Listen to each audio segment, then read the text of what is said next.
오늘 하나님 말씀은 사무엘상 7장 5절에서 14절입니다. 사무엘이 이르되 온 이스라엘은 미스바로 모이라.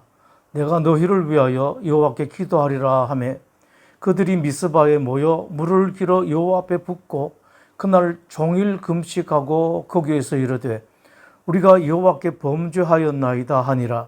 사무엘이 미스바에서 이스라엘 자손을 다스리니라. 이스라엘 자손이 미스바에 모였다 함을 블레셋 사람들이 듣고 그들의 방백들이 이스라엘을 치러 올라온지라. 이스라엘 자손들이 듣고 블레셋 사람들을 두려워하여 이스라엘 자손이 사무엘에게 이르되 당신은 우리를 위하여 우리 하나님 여호와께 쉬지 말고 부르짖어 우리를 블레셋 사람들의 손에서 구원하시게 하소서 하니 사무엘이 전 먹는 어린 양 하나를 가져다가 온전한 번제를 여호와께 드리고 이스라엘을 위하여 여호와께 부르짖음에 여호와께서 응답하셨더라. 사무엘이 번제를 드릴 때에 블레셋 사람이 이스라엘과 싸우려고 가까이 오매 그날에 여호와께서 블레셋 사람에게 큰 우레를 발하여 그들을 어지럽게 하시니 그들이 이스라엘 앞에 패한지라. 이스라엘 사람들이 미스바에서 나가서 블레셋 사람들을 추격하여 뱃갈 아래에 이르기까지 쳤더라. 사무엘을 돌을 취하여 미스바와 센 사이에 세워 이르되 여호와께서 여기까지를 우리를 도우셨다 하고 그 이름을 에벤 에셀이라 하느라. 이에 블레셋 사람들이 굴복하여 다시는 이스라엘 지역 안에 들어오지 못하였으며 여호와의 손이 사무엘이 사는 날 동안에 블레셋 사람을 막으시매 블레셋 사람들이 이스라엘에게서 빼앗았던 성읍이 에그론부터 가드까지 이스라엘에게 회복되니 이스라엘이 그 사방 지역을 블레셋 사람들의 손에서 도로 찾았고 또 이스라엘과 아모리 사람 사이에 평화가 있었더라. 아멘. 이스라엘과 전쟁한 블레셋이 하나님의 교회를 전리품으로 빼앗아 갔습니다. 그러다가 혼쭐이 났습니다. 온 나라가 뒤집어졌습니다. 이스라엘과의 전쟁에서 이긴 것으로 만족했으면 좋았을 텐데 하나님의 법궤까지 빼앗고 유린하려고 하다가 전쟁에서 이기고도 큰 곤욕을 당했습니다. 한계를 알아야 합니다. 할 수 있다고 마음대로 하는 것이 아닙니다. 법궤 때문에 생긴 문제는 블레셋에서만 있은 것은 아니었습니다. 블레셋이 법궤를 돌려보낸 곳이 이스라엘의 벳세메스라는 지역입니다. 벳세메스 사람들은 블레셋에게 빼앗겼던 하나님의 궤가 자기 마을로 왔을 때 실수를 저지르고 말았습니다. 하나님의 궤를 함부로 대했습니다. 그러다가 수많은 사람들이 변을 당했습니다. 그랬더니 이스라엘의 벳세메스 사람들도 블레셋 사람들과 똑같이 하나님의 교회가 화를 불러온다고 생각하고 블레셋 사람들이 그러했듯이 그들도 하나님의 법궤를 이웃 마을로 보내버리고 맙니다. 그 다음 하나님의 법궤가 간 것은 기럇 여아림이었습니다.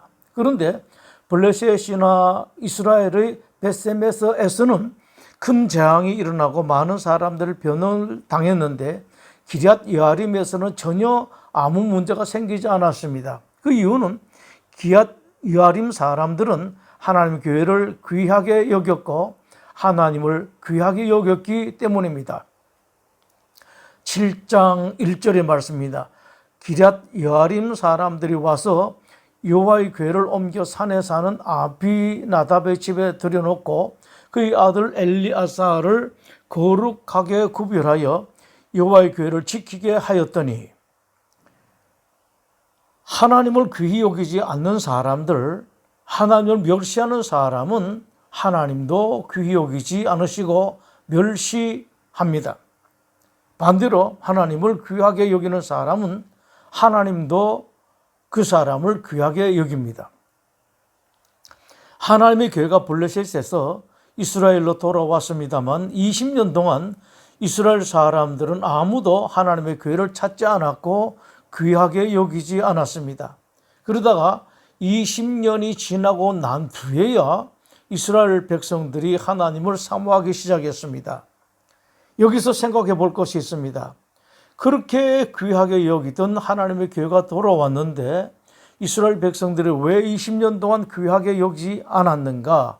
그리고 왜 20년이 지나고 난 뒤에야 사모하게 되었는가?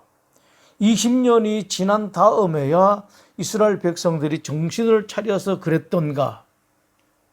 그랬으면 좋겠습니다만 그것이 아니었습니다. 지난번 블레셋과의 전쟁에서 패한 뒤부터 블레셋의 압제와 수탈을 받아왔는데 이제는 더 이상 견딜 수가 없어서 하나님을 찾아온 것입니다. 하다 안 되어 마지막 죽을 때가 되어서 하나님을 찾아온 당신의 사람들을 두고 하신 하나님의 가슴 아픈 한탄이 있습니다. 예레미야 8장 18절 말씀입니다. 슬프다 나의 근심이요 어떻게 위로를 받을 수 있을까? 여호와께서 시온에 계시지 아니한가?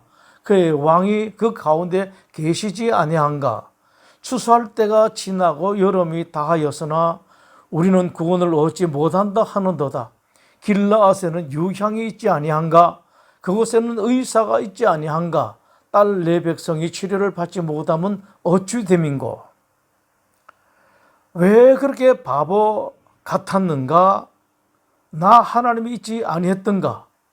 왜 그 오랜 세월 죽을 고생을 하고 이제야 왔는가? 라는 하나님의 한탄입니다. 그러나 이스라엘의 이 미련함은 한 시대만의 일이 아닙니다. 늘 그래왔습니다. 그리고 이것은 지금도 마찬가지입니다. 신자들은 하나님을 모시고 산다고 말들 합니다. 그러나 하나님을 안방 가슴 한가운데 모신 것이 아니라 뒷방에 모셔놓고 쳐다보지도 않습니다.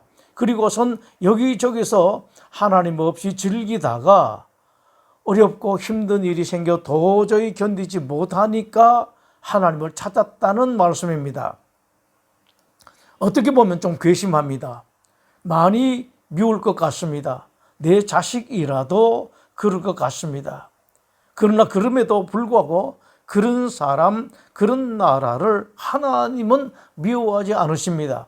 괘씸하다 하시지 않습니다. 그때서라도 찾아오기만 하면, 돌아오기만 하면 받아주고 또 받아주십니다. 하나님은 이런 하나님입니다. 20년 동안 하나님을 나 몰라라 하다가 죽을 지경이 되었어야 하나님을 찾았습니다. 사무엘이 이스라엘 온 족속에게 말하여 이르되 만일 너희가 전심으로 여호와께 돌아오려거든 이방 신들과 아스타롯을 너희 중에서 제거하고 너희 마음을 여호와께로 향하여 그만을 섬기라. 그리하면 너희를 블레셋 사람의 손에서 건져내시리라. 이에 블레셋 사손들이 바알들과 아스타롯을 제거하고 여호와만 섬기니라. 이스라엘이 하나님께 돌아왔습니다. 새 생활이 시작되었고 믿음 안에서 살기 시작했습니다. 6절 말씀입니다. 그들이 미스바에 모여 물을 길어 여호와 앞에 붓고 그날 종일 금식하고 거기에서 이르되 우리가 여호와께 범죄하였나이다 하니라. 사무엘이 미스바에서 이스라엘 자손을 다스리니라. 그런데 이럴 때 꼭 일이 생깁니다. 마음 다잡고 제대로 신앙생활을 하려고 할 때 꼭 일이 생깁니다. 이스라엘도 그랬습니다. 7절 말씀입니다. 이스라엘 자손이 미스바에 모였다 함을 블레셋 사람들이 듣고 그들의 방백들이 이스라엘을 치러 올라온지라. 희한하게 신앙생활을 제대로 하려고 바르게 살려고 할 때 어려운 일이 생깁니다. 그 이유가 있습니다.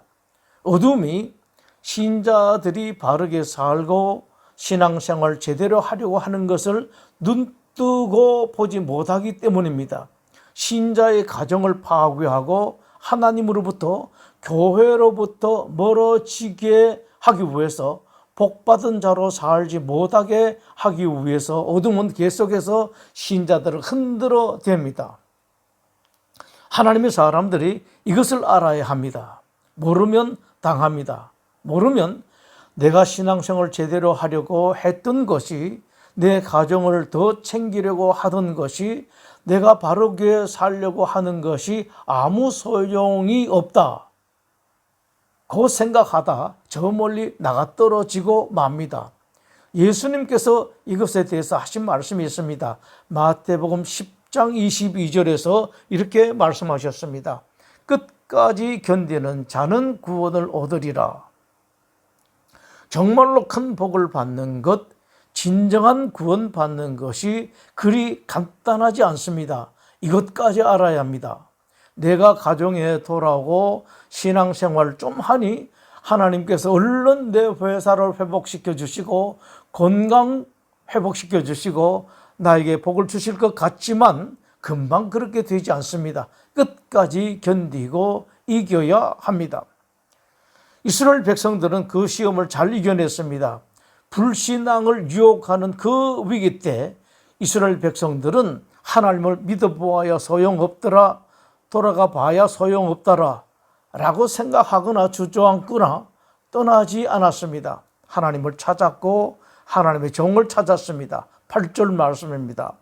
이스라엘 자손이 사무엘에게 이르되 당신은 우리를 위하여 우리 하나님 여호와께 쉬지 말고 부르짖어 우리를 블레셋 사람들의 손에서 구원하시게 하소서. 신앙을 붙들었습니다. 이제 우리는 신앙으로 간다.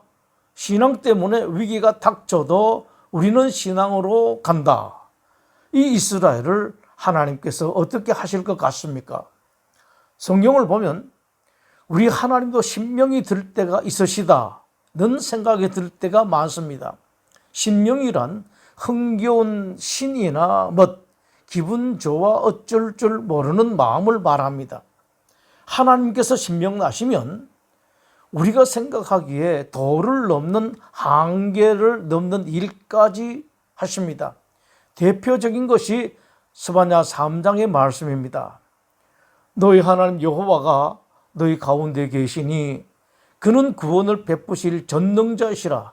그가 너로 말미암아 기쁨을 이기지 못하시며 너를 잠잠히 사랑하시며 너로 말미암아 즐거이 부르며 기뻐하시리라.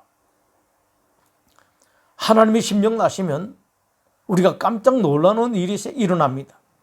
어떻게 이렇게까지 챙겨주시는가, 이렇게까지 복을 주시는가, 이렇게까지 응답하시는가 생각되는 일이 생깁니다. 하나님을 신명 나시게 해보십시오.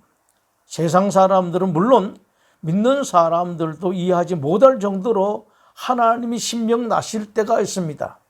문제는 하나님께서 신명 나고 싶어 하시지만 신명 나게 하는 사람이 없다는 사실입니다.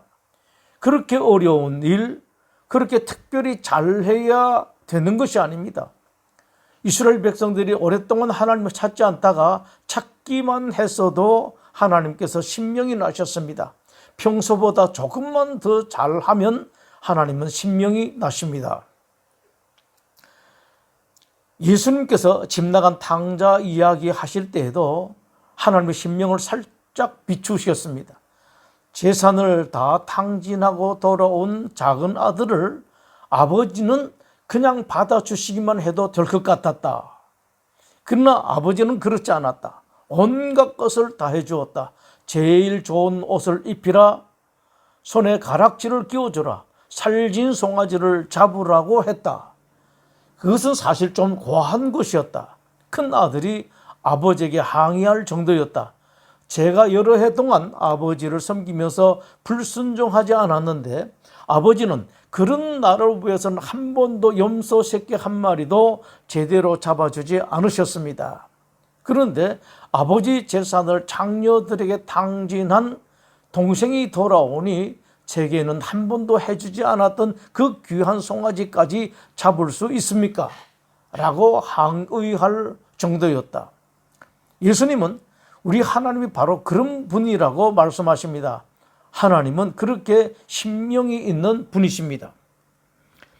20년 동안 하나님을 찾지 않았던 이스라엘 백성들이었습니다. 그것도 하나님이 보고 싶어서도 하나님을 사랑해서도 아니라 절박한 상황, 하나님의 도움을 받기 위해서였습니다. 그럼에도 하나님은 밉다 아니하시고 얼른 받아주셨습니다. 하나님께서 즉각 자리에서 일어서셨다는 것이 성경 말씀입니다. 10절, 11절의 말씀입니다.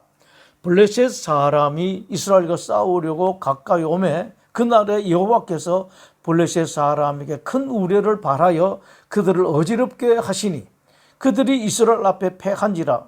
이스라엘 사람들이 미스바에서 나가서 블레셋 사람들을 추격하여 뱃갈 아래에 이르기까지 쳤더라. 이스라엘을 침공한 블레셋을 하나님께서 가볍게 물리쳐 주셨습니다. 이스라엘로서는 상상도 못할 일, 꿈 같은 일이었습니다. 그 결과 이스라엘은 20년 동안 압제당하고 눌림을 당하면서 한 번도 누리지 못한 샬롬, 완전한 평화를 말하는 샬롬을 20년 만에 찾게 되었습니다. 뿐만 아니라 전쟁에 져서 빼앗겼던 많은 땅을 다 찾게 되었습니다. 13절 14절의 말씀입니다. 이에 블레셋 사람들이 굴복하여 다시는 이스라엘 지역 안에 들어오지 못하였으며 블레셋 사람들이 이스라엘에게서 빼앗았던 성읍이 에그론부터 가드까지 이스라엘에게 회복되니 이스라엘이 그 사방 지역을 블레셋 사람들의 손에서 도로 찾았고 또 이스라엘과 아모리 사람 사이에 평화가 있었더라. 하나님이 신이 나셔서 당장 급한 것, 필요한 것, 해달라고 하는 것 다 해주셨을 뿐만 아니라 거기에 더해 요구하지 않은 것까지 다 해주셨습니다. 블레셋 사람들을 생각하면 좀 딱합니다. 지난번에 전쟁에서 이기고 그것으로 끝냈으면 좋았을 텐데 이스라엘의 괴를 빼앗았다가 큰 곤욕을 당했습니다. 또 식민 통치를 강화하려 하다가 그만 식민지 이스라엘을 빼앗기고 말았습니다. 이 모든 일을 가만히 보면 하나님께서 연출하신 것이 너무도 분명한 것 같습니다. 사랑하는 지는 자들을 위해서 하나님께서 하시는 일이 이렇습니다. 바다에 사는 바다 달팽이가 잘 살다가 자주 이상한 행동을 합니다. 평소에는 바닷속 동굴 속에서 살아갑니다. 그렇게 멀쩡하게 잘 살다가 갑자기 바닷속을 빠져나와서 바다 위에 있는 바위 위로 기어 올라갑니다. 날아다니다가 쉴 곳을 찾던 갈매기들이 바위 위에 있는 바다 달팽이들을 보게 됩니다. 쉬기도 하고 먹을 것이 있으니 얼마나 좋겠습니까? 갈매기들은 웬 떡이냐 하면서 얼마나 바다 달팽이를 맛있게 먹겠습니까? 그러나 웬 떡이 아닙니다. 바다 달팽이 몸속에 있던 기생충이 때가 되면 이상한 물질을 뿜어냅니다. 그러면 바다 달팽이들이 정신을 잃게 되고 몽롱하게 되어 무트로 올라간다고 합니다. 그러나 과학자들은 바다 달팽이 속에 있던 기생충이 지금까지 바다 달팽이를 먹고 살다가 다른 것을 먹고 싶어 그렇게 만들어 가는 것이라고 말합니다. 하나님은 종종 이런 일을 하십니다. 요셉이 이집트의 노예로 팔려갔습니다. 그 악한 일을 요셉의 형들이 했습니다. 아무리 미워도 자기 동생을 그렇게 할 수 없습니다만 그러나 그런 일이 일어났습니다. 일어날 수도 없는 일이 일어났습니다. 보디발의 집에 노예로 팔려갔습니다. 처음에는 살만했습니다. 그러다 요셉이 신앙을 지키려다 누명을 덮어쓰고 감옥에 들어가게 됩니다. 신앙시키려고 했던 요셉을 하나님께서 챙겨주시지 않았습니다. 장관급의 사람이 감옥에 들어왔습니다. 요셉이 그에게 있던 어려운 문제를 풀어주자 자기가 감옥에서 나가기만 하면 요셉의 억울한 일을 풀어주겠다고 했습니다. 그러나 풀려난 장관은 요셉을 까마득하게 잊어버렸습니다. 요셉으로서는 너무도 서운하고 속상한 일이었습니다. 그런데 성경은 그 일을 하나님께서 하신 일을 강하게 암시하십니다. 여호와께서 요셉과 함께 하심이라. 여호와께서 그를 범사에 형통하게 하셨더라. 아무리 보아도 말이 안 되는 말씀입니다. 이렇게 억울하고 답답한 일이 있는데 어떻게 하나님께서 함께 하신 것이고 그것이 어떻게 형통입니까? 그러나 사실이었습니다. 단면만 보면 안 됩니다. 길게 보아야 합니다. 하루아침에 감옥 속의 요셉을 나이 서른의 당시 세계 최강국 이집트의 총리로 세웠습니다. 요셉에게 왜 그런 일이 일어났습니까? 다 하나님께서 하셨습니다. 먼저는 그렇게 귀한 하나님의 사람 요셉을 높이 세우기 위해서, 그리고 고통당하는 세상을 구하기 위해서, 야곱의 가족을 구하기 위해서였습니다. 그 모든 일들을 위해서 하나님께서 그렇게 하셨습니다. 이제 다시 생각할 것이 있습니다. 20년 동안 다른 곳에 있던 하나님의 법궤가 이스라엘로 돌아왔는데도 이스라엘 백성들이 왜 그렇게 수탈당하고 압제당했는가?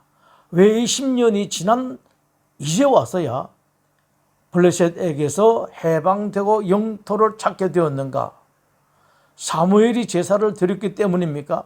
천만의 말씀입니다. 이스라엘이 하나님을 찾았기 때문입니다. 법궤 위에 계신 하나님, 사무엘 뒤에 계신 하나님을 찾았기 때문입니다. 잘 아십시오. 하나님의 법궤도 하나님의 위대한 종이라고 하는 사람들도 그런 위대한 일을 할 수 있는 사람은 아무도 없습니다. 하나님만 그런 일을 할 수 있습니다. 기적 같은 일은 하나님만 할 수 있습니다. 누구든지 어떤 형태이든지 간에 하나님을 가까이 하고 하나님의 사랑받을 만한 사람이 되면 하나님께서 못하실 일이 없습니다. 이 하나님을 이스라엘이 진작 찾았다면 20년 블레셋 고통은 없었을 것입니다. 잘 기억하십시오. 하나님을 빨리 찾으면 더 빨리 찾을수록 더 복입니다. 기도하겠습니다. 하나님, 우리 성도들이 정말로 하나님을 찾는 사람들이 되게 하여 주시옵소서. 일이 있을 때마다 특히 힘들고 어려운 일이 있으면 그저 먼저 하나님을 찾는 사람들이 되게 하시고, 가능하다면 일이 있든지 없든지, 좋은 일이 있어도 힘든 일이 있어도 어떤 일이 있어도 일이 없어도 하나님을 찾는 신앙의 성도들이 되게 하여 주시옵소서. 예수님 이름으로 기도드립니다.